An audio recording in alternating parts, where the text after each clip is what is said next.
CEOs Unplugged. Luck or effort? Hello everyone, thank you again for joining us. Hope you've liked the start of the show. This is the first panel that we're going to be hosting, which the way I look at this is a continuance of our event that we hosted yesterday, the CEO only event, which really was enabling CEOs to talk about how lonely the journey is of being a CEO of a medical device company, and really what goes along with that, especially the behind the scenes. So we're hoping to uncover that a little bit here on this panel, and I want to say thank you very much to the panelists for coming on here today, for flying as far as you all did, and also for Malek Nasr being a co-moderator of this. I've known Malek my entire career. He's a very good friend of mine, and I want to say thank you again for doing this. So let's just jump right into it. And I think the best way that we can start with this is if we go down the row of introducing oneself and a little bit about their company, and then after that, we'll start with some questions for our panelists, starting with Mike here. Thank you, Giovanni, and good morning. I'm Michael Whitman. I've been in the medical device industry for 40 years, I'm sorry to say. I started with Johnson & Johnson. I was one of the founding members of Ethicon Endosurgery, which is now a global leader in minimally invasive surgery. I was on the team that launched the coronary stent in 1993, the original Palma stent. I left J&J to start my first company, Power Medical Interventions, took that public on NASDAQ, and then sold that to Covidien, now Medtronic. And now we're working on structural heart procedures at micro-interventional devices as the founder CEO. Hi, good morning. Excuse me. Andy Glass, I'm the CEO of Vivasure Medical. We are an Ireland-based company. I'm an American running an Ireland-based company that focuses on large hole closure for cardiovascular procedures. Personally, I've been in medical devices not quite 40 years, but about 15 years. I worked for Abbott Laboratories for 15 years, and then I joined Vivasure the last few years. And yeah, pleasure to be here. Thank you for inviting me. Good morning. My name is Sanjay Shrivastava, and I'm the CEO and founder of Innova Vascular, based in Irvine, California. My entire medical device career has been focused on cardiovascular interventional devices. I worked for about 20 years for major strategics like Medtronic, Johnson & Johnson, Abbott, and Edwards Life Sciences, and this is my second startup company. The first one exited earlier this year to a company called Certex Medical, based in Boston. My name is Juliana Estad. I'm CEO of Vibrato Medical. Vibrato Medical is ultrasound as a therapy for peripheral arterial disease. And I've been in MedTech for about 20 years. I worked for big companies like Medtronic and quite a few small startups. Some were acquired, some are still independent. And it's very good to be here. Thank you for inviting us to this panel. Good morning, everyone. My name is Cathy Skinner, and I'm the CEO and co-founder of NXgenPort. We're in the oncology space where we take a chemotherapy port, add sensors to it to make it smart so that we can monitor patients remotely by looking at changes in their blood, their heart, and their vitals. Like many startup founders, I have a personal story and connection to cancer, as my father was diagnosed with cancer, and sadly he passed away. And that has led me to work in 3 different startups in the oncology space, and I look forward to the questions today. Good morning, everyone. My name is Malek Nasr. I'm co-founder of HighLife. So HighLife is a company that makes transcatheter mitral valve replacement solutions. We are a transatlantic company based in Paris, in France, and in Irvine, California. We're also running a study in Australia, USA, all around Europe, and helping in a study in China through a local partner. So I'm very happy to be here. Thank you, Giovanni, and ready to start the panel. Luck or effort? I think this is a subject that we can all relate to. The first, we all deal with innovation, and there's an element of uncertainty. And I think first I want to know how much you attribute your successes to luck or to effort. And I'm going to start with Sanjay. Maybe I know you have already. We discussed it a little bit. How much do you think is due to effort, and how much do you think is due to luck in your case? Yeah, now that you brought up luck, I'd say, of course, we have to be lucky, but I also would like to say that luck favors those who have a vision and who can rally a team around them to achieve that vision. So I deeply believe that you work on the outer sphere of your control of influence and try to grow it, and that's how the success will be yours. And maybe Michael, in your experience, you were talking about it a bit earlier. Can you tell us, I would say, examples of situations where it was purely luck that led you into some place, and other places where you had actually bad luck, and even though you did all the efforts you could, this wasn't helpful? Well, I think we discussed this last week, Malek, when we were talking about what is luck and what isn't luck. I mean, I think luck and hard work kind of go hand in hand. They're really not opposites. For instance, Pasteur had said, you know, chance favors the prepared mind. The best way to get prepared is to work hard. So there have been many lucky breakthroughs that have happened, but really, as you know, people have been focusing on, you know, for instance, in the stent world, you know, there were biliary stents way before there were coronary stents, and the obvious nature of putting a stent into a occluded lumen and making it patent again, you know, became second nature to take that technology and to deploy that in the coronary space. So if people weren't working on the biliaries, maybe we would never have seen a coronary stent, for instance. So in that way, it's kind of lucky. But the work that ensued was very hard work. What do you think, Juliana, in your case? I mean, you're dealing also with a very innovative device. How much can you, I would say, foresee success, or what type of uncertainty you can deal with in your activity? Well, I think, first of all, everyone knows medical devices are not easy. So if you don't put the effort, like, you're not going to have a chance. But I think even if you put all the effort, there is still some element of luck involved. So if not enough effort, if you don't have the right strategy, the right vision, no luck will help you. But you can have the right strategy and vision, and sometimes you're successful and sometimes not so. And I think an example to think about is venture capital. They are the same. You know, one VC firm invests in multiple portfolio companies. Every investment they make, they think will be successful, and they're biased that way. But as we know, many VC investments do not pay off. And some of them do. So it's the same people making the same effort, the same process. Sometimes they're more lucky than others.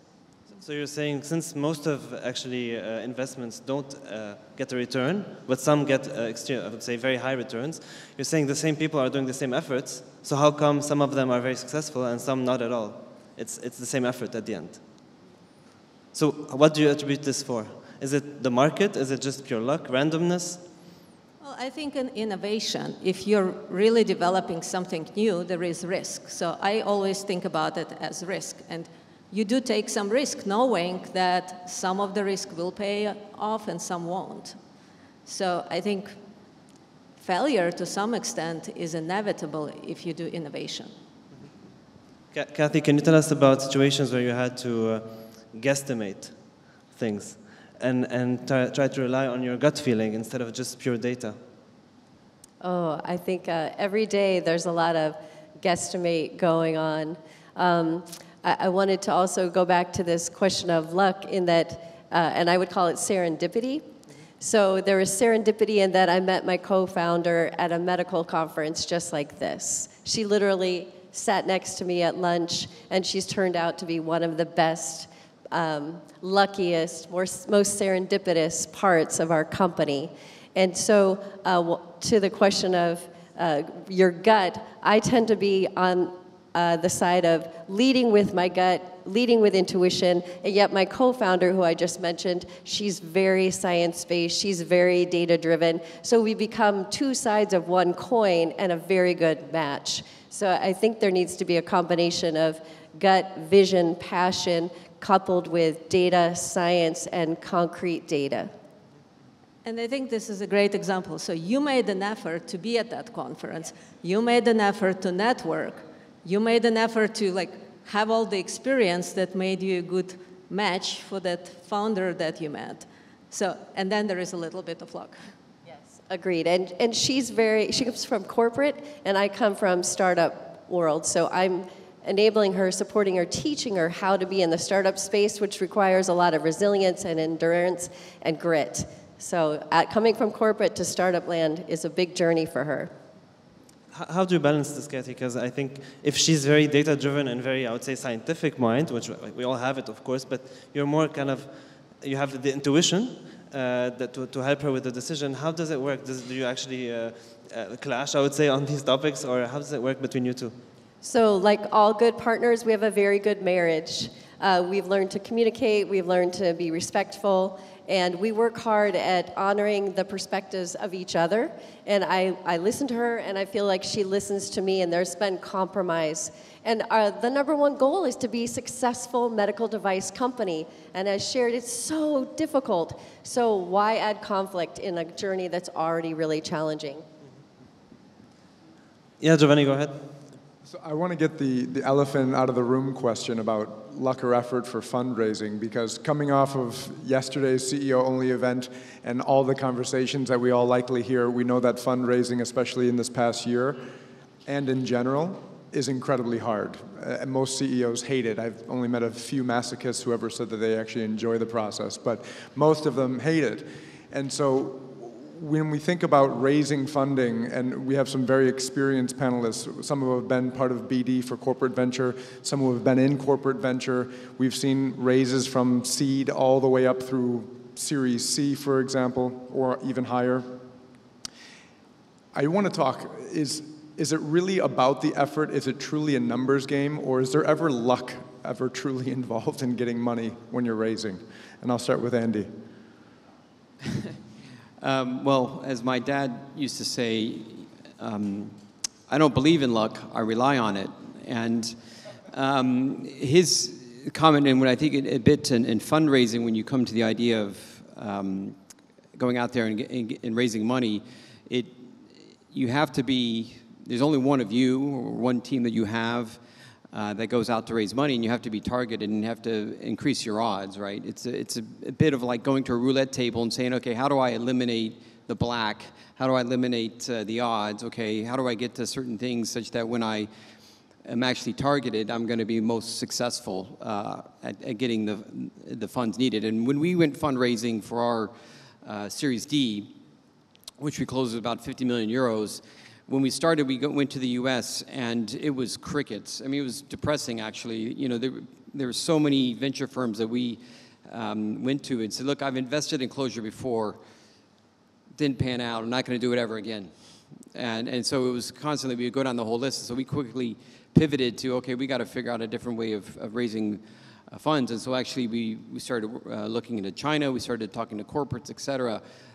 Because a traditional venture environment wasn't working. And also when we were raising our money, everything was all about digital. I think that was an amazing graph that I saw earlier about how much money is being put in digital. And I was actually told by a venture fund, like, if you just put digital in your name, you have a better chance of raising money than with your story. So I think in terms of fundraising, which is always on everybody's mind, it's about you know, there is a bit of luck, I think, but you have to increase your odds of being successful.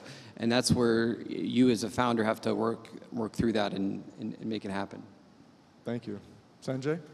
Yeah, so first of all, I feel very fortunate to be working on these life-saving technologies, and that's perhaps most of this room that's involved in one way or the other. So I applaud you, and I applaud this entire team to be working on making a difference in lives of millions of people around the world, and that's luck. Secondly, with respect to fundraising, I think we need to believe in ourselves first. If you believe in yourself, and you have a plan, something that you can put together. Of course, there are lots of uncertainties, and innovation is full of uncertainties because you are carving a path that's not been traversed before. And there are going to be barriers that you are going to meet, like we all of us do. But it's the determination that gets you to find a way around those barriers. And if you have that determination and you have a plan, people are going to see through. So yes, it's not easy to raise funds, but it's not impossible either.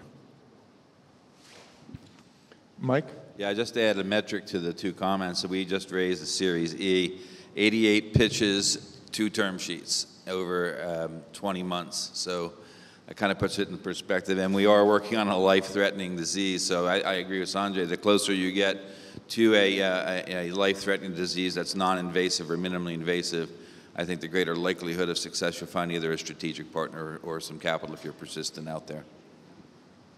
What about you, Juliana? I think when it comes to fundraising, it's true, you need to talk to a lot of investors. The majority of them are not going to invest in you.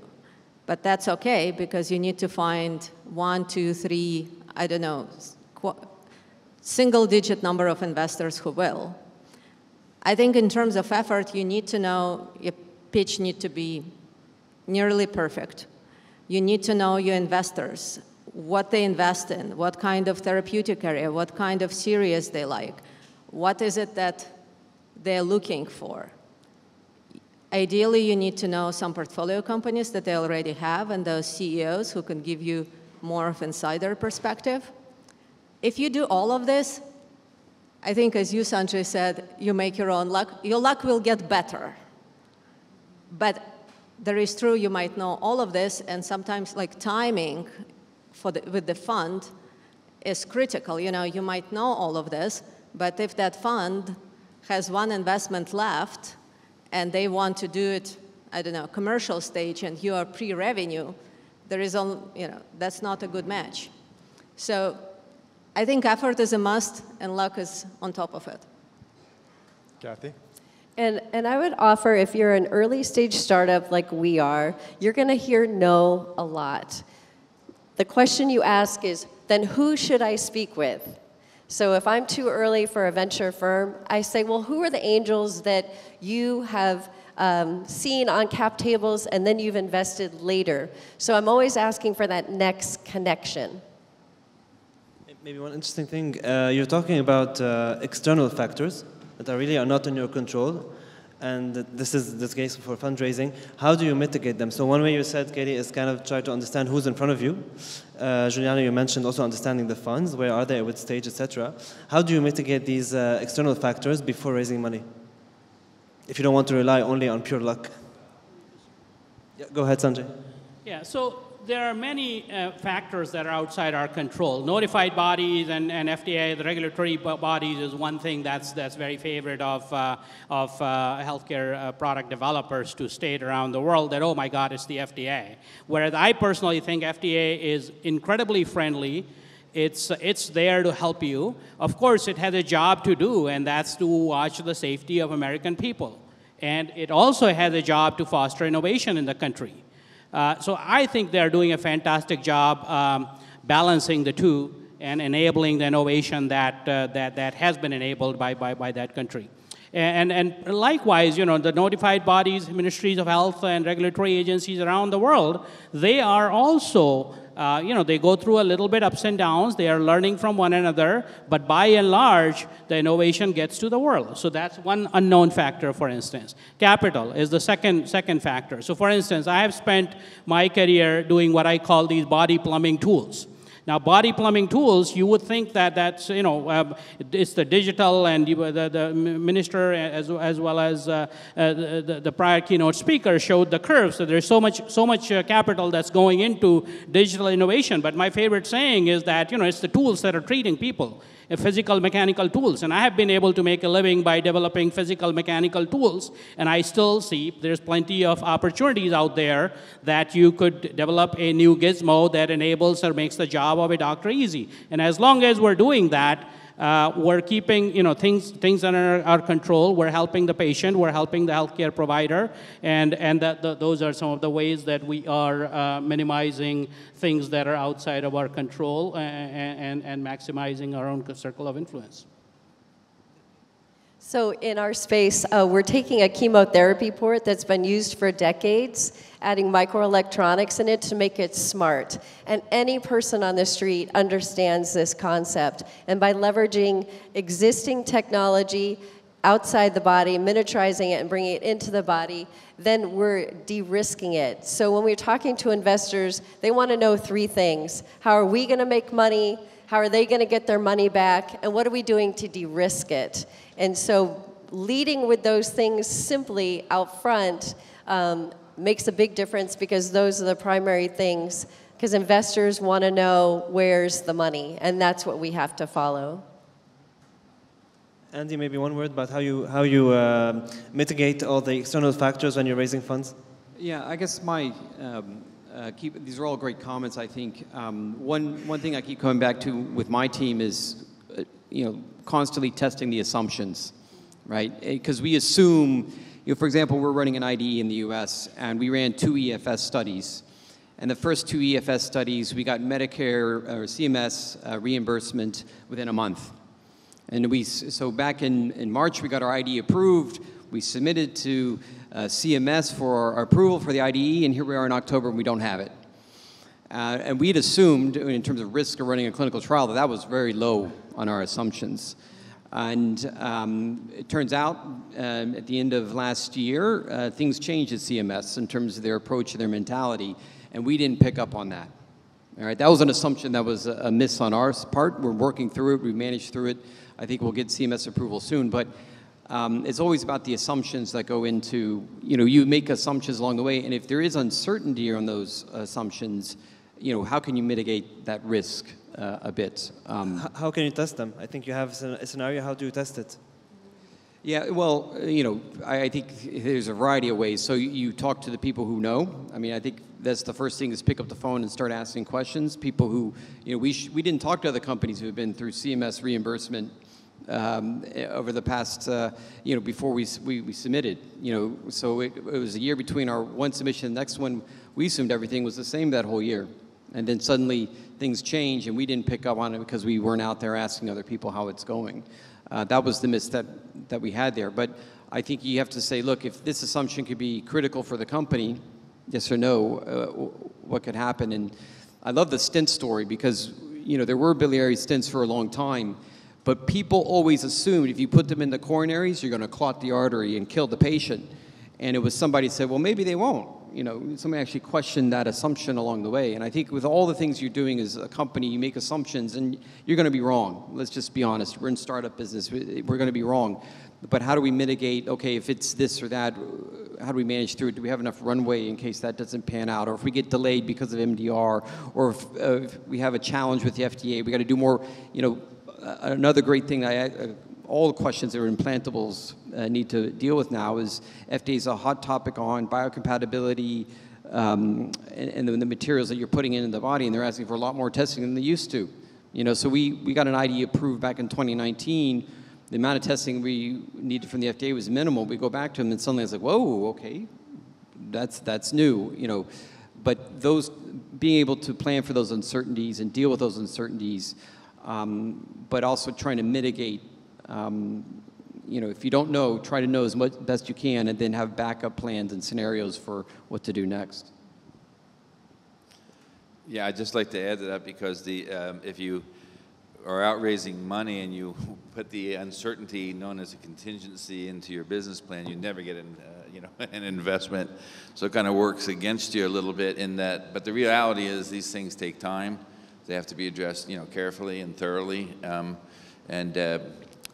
Things like the MDR, Oliver mentioned in his presentation, that, and we're living this, that we had assumptions going into our clinical trial in Europe. We're a class 3 device, so going into Europe, we assumed some things, and that turned out to be maybe the FDA is better after all. This at the Sanjay's point. So, but I think finding that a financial partner that can understand that, because ultimately, a year and a half, really, that sounds like a lot, but it's really not a lot of time when you're talking about these types of transformative, and doing it properly and carefully is much more important.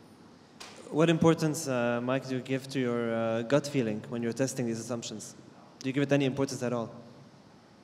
I'm sorry. What importance do you give to your gut feeling when you're testing these assumptions we're discussing?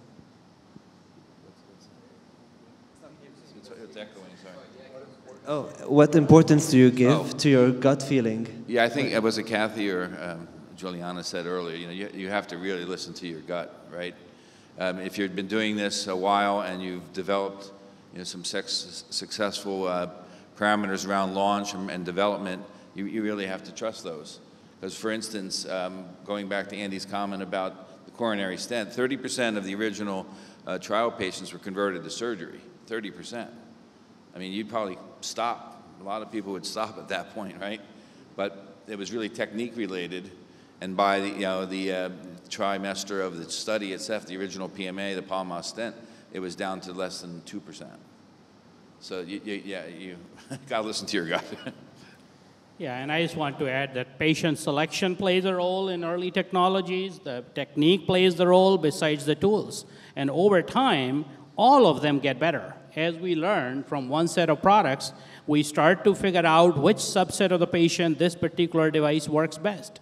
What's the nuance of the procedure, and how the more and more healthcare providers begin to do it right. And one example is flow diverter in brain aneurysms. That there was a new technology that was developed, and the company that developed it, they slowly rolled it out in a very methodical manner, requiring rigorous training, where doctors around the world, to a point that doctors around the world were getting upset that why can't I get this latest technology? And the company rolling them out said, no, we need to have you do 10 proctored cases, then you will get it.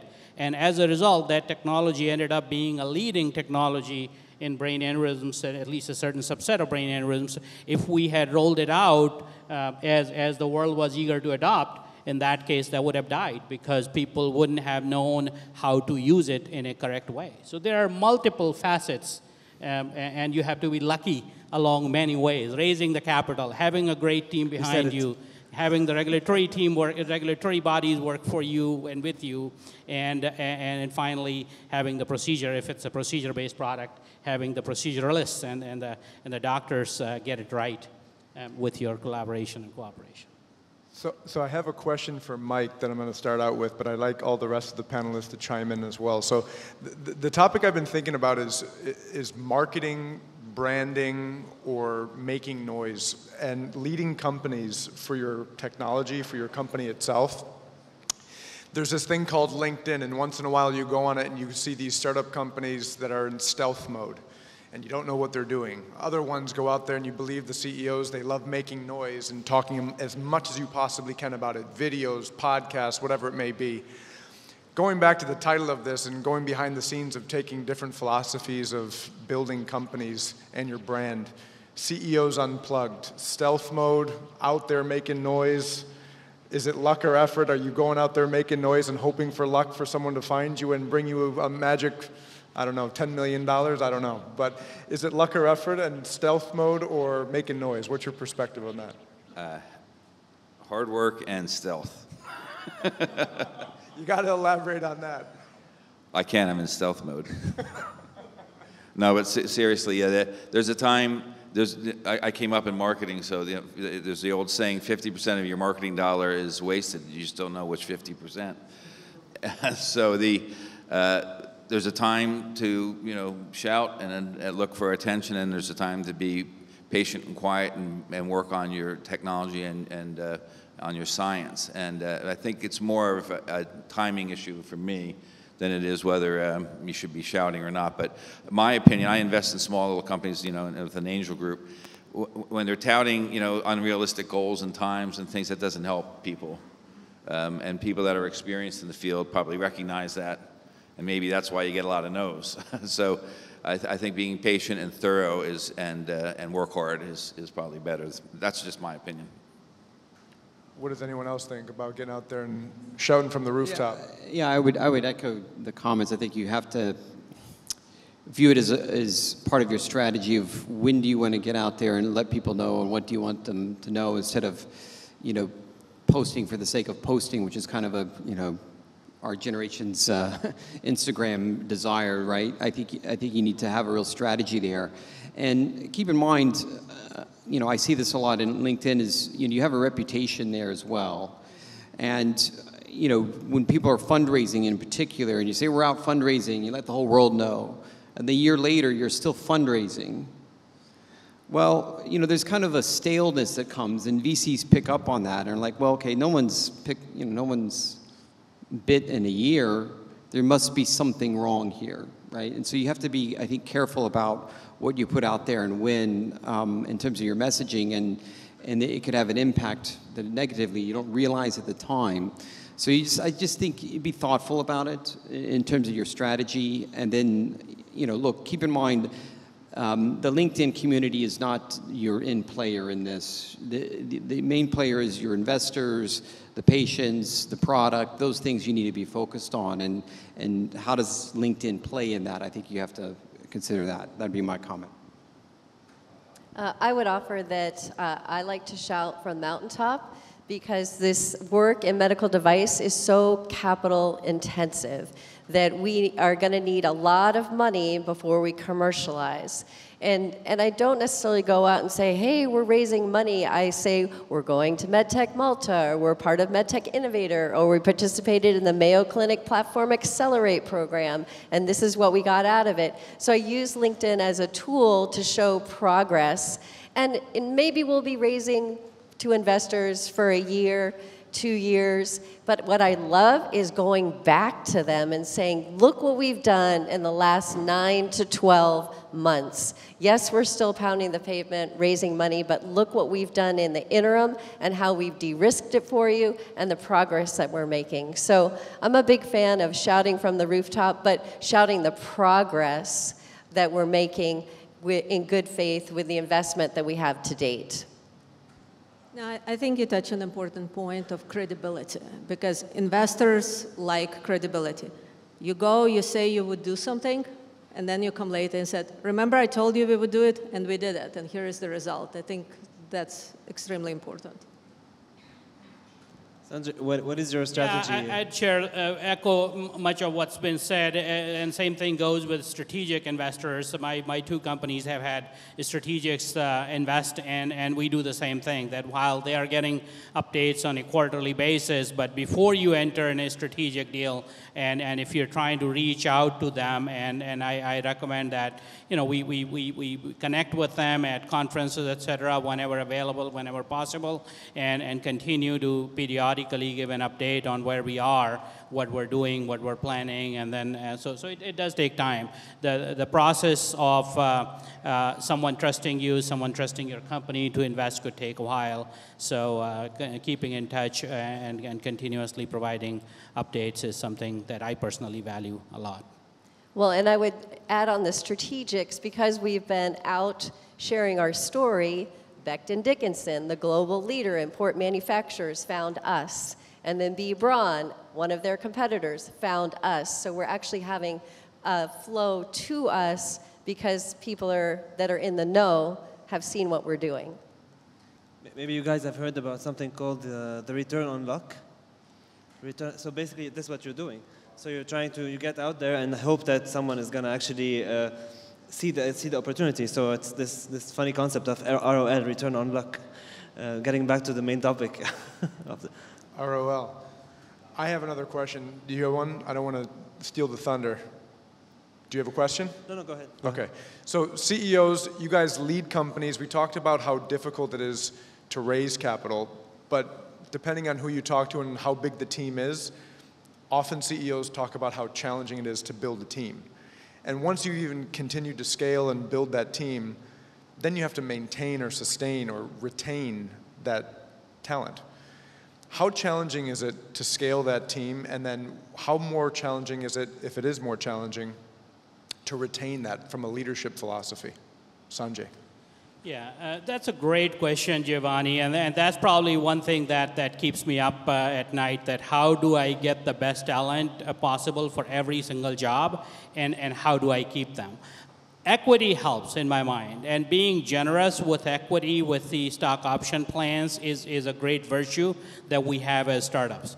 I also find that these days, at least in the part of the world where I am, where there's a lot of talent in Southern California and in these areas, that it's hard to get people to work for less cash compensation than they are getting at a large company. So for me to attract talent from Medtronic, from Edwards Life Sciences, from J&J, the companies that are in my vicinity there, I need to match the cash compensation, which is, you know, base plus bonus, however it is, and on top of it, give a very reasonable and good equity. And that, you know, there is a vesting period, et cetera, so that helps. Now, having said that, on top of it, there's the human elements of it, that money can only get you that far. At the end of the day, people don't work at a workplace that they don't enjoy. So we need to think about the regular leadership traits, which is empowering people, getting the best out of them, more importantly, putting them to the work that they are most capable of, that they find reasonably challenging at this stage in their career, and that will keep them going. So finding challenging work for them and having the right persons, right leader at each of it. And some people come through the network, through local network, and others I would recommend places like Giovanni's group where we have to engage in a retained search to find leaders in certain functions. So that's my personal opinion. Thank you, Sanjay. Juliana? So I think you touch on an important point, because as CEOs, first you raise capital and you need to manage your cash and all of that, and then boom, you raised your round, and now it's like fast, let's execute. Your investors are waiting, time is money, and you need to hire the team. And I think for me, it's a question like how fast versus what is the quality, because it takes time to find the right ideal people. And when I approach it, I try to think what is important for those people whom I plan to hire or for my current employees, because different people have different motivations. For some people, equity is a motivator. For others, not so much. Some people want to have experience, and it's important for them to be exposed to different functions beyond their own particular function. So it's trying to understand your employees, what motivates them, and to the extent possible, provide that. And then I think it's also important when we look at whom we want to hire, really think critically, what is really the requirement, what kind of skills? Because sometimes you can find a person, we're going to say like, oh, I want to have someone with 10 years of experience doing exactly what I need them to do. And then you think, okay, if that person really has 10 years of experience, like, why would they want to do it for their 11th year, the same thing? And sometimes the questions are, okay, do I want to take someone who has 8 years of experience? Or do I want to take someone who has 3 years of relevant experience, but way higher motivation? And a friend of mine who is a CEO once told me, like, when you look at the experience, is it 8 years of experience, or is it 1 year of experience 8 times? Yeah, absolutely. And I think that's a very good way to put it. So I think we really need to be critical what we want, what kind of employees, what we are looking for. Do you have someone helping you when you hire, like giving you advice, or do you consult with other people in the company? What's your process to find the right person? When we hire, we try to use as many avenues as possible. So networking helps. We, like recruiters help. Again, like once you close your round, your investors want you to execute as fast as possible. And so you go into all different directions you can. I guess it's a process where at some point you also rely on your intuition regarding the person that's in front of you. Getting back to the notion of serendipity. I think MedTech, I think about MedTech as a community. I might not know the person, but my friend Sanjay might have worked with that person for 10 years, right? Like I do reference candidates, yeah. And I try to get as much insights from investors, from fellow CEOs, from the MedTech community in general. Andy? Well, I would echo much of what people said here. I think, in terms of building a good team, the way that I find is quite helpful is you build a network and you have a good sense of who you may bring in well before you actually have the money to bring them in. Because you don't like to be in a situation where, oh, we need somebody tomorrow and we don't even know where to start, and you can call Giovanni and he can get you great candidates and such, but it's still a 3 to 6 month process to get them in, and then you got to get them on board and so forth. So having people who are already familiar and you've got a good working relationship, and I find I hate to say this, but it's a bit of dating.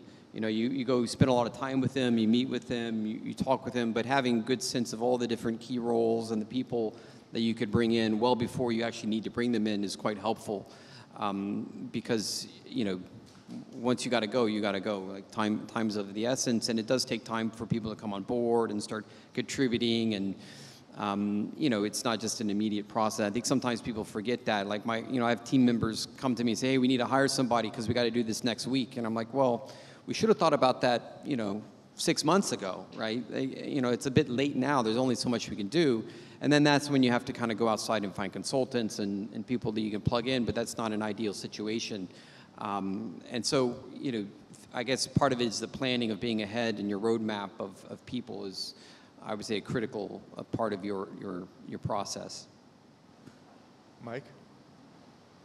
Yeah, just two thoughts popped into my mind. I was trained in a command and control environment, years ago. That's kind of changed dramatically. A lot of that change imposed upon us by COVID, and being adaptive to the environment and the available financial resources kind of makes you rethink a lot of things. And during our recent raise, we were saying that we did a clinical trial in Europe, and to date paid in capital was like $38 million. They go, "Oh, that's not possible." I said, no, this isn't. That already happened. That's their actuals. It happened. We're done with the trial, and it happened. And it was kind of forced upon senior management to be creative. And we outsourced a lot of things. We went out to to real experts because these timing issues that the other CEOs are talking about are bringing people on and getting the right person. They don't always align. So I think the world's kind of changed a lot, especially with IT and remote work and remote access by Zoom and other things like that. So I think it's changed, and I think it will change again. I was just going to add a couple more things to somewhat echo what Juliana and Andy said. Particularly in my experience, I can find R&D engineers, which is the core of a startup company employee pool. I can find those through my networks by and large. But when it comes to leadership roles, that's where I think the retained searches or recruiters can be very helpful, because there's only a finite number of people within a network that I can entice people to quit their jobs and come and join a startup company. And to Andy's point, starting to look earlier. So for instance, I'm looking for a sales leader now. And I was talking to Joe last night about someone he knows, someone I know. I've been meeting people, though I don't plan to bring that person on board until I raise the next series of capital. But I've been already kind of scouting people, and depending on how much luck I have, then that will determine whether I go to a retained search for something like that. And Malek, just to bring us home, I know that you've also built a team. What's your personal philosophy, luck or effort, when it comes to building I would say, teams? on this topic, I think, of course, everything is related to the effort you put in your activities. But I also accept the idea that some things are based on luck, and I like this idea because it's a fun idea. It makes everything easier, I would say. In case of teams, this is one place where I try to limit as much as possible the external factors. So I do a very extensive interview process. I do reference checks. Of course, I think we all think at some point we're very good at identifying talent, which is not true. So we need consultants that help us. But I try to limit the risk as much as possible. I think this would be the most costly thing to a company, is to have the wrong person on board. I don't think there's any activity that would be more costly. So limit as much as you can your gut feeling. This is what I would say on this topic. But for other areas, innovation, studies, accept this element of unknown. And if you accept it, it means you're doing really innovation. Otherwise, you're not innovating. Please give the panelists a round of applause. This has been the CEO Unplugged Luck or Effort.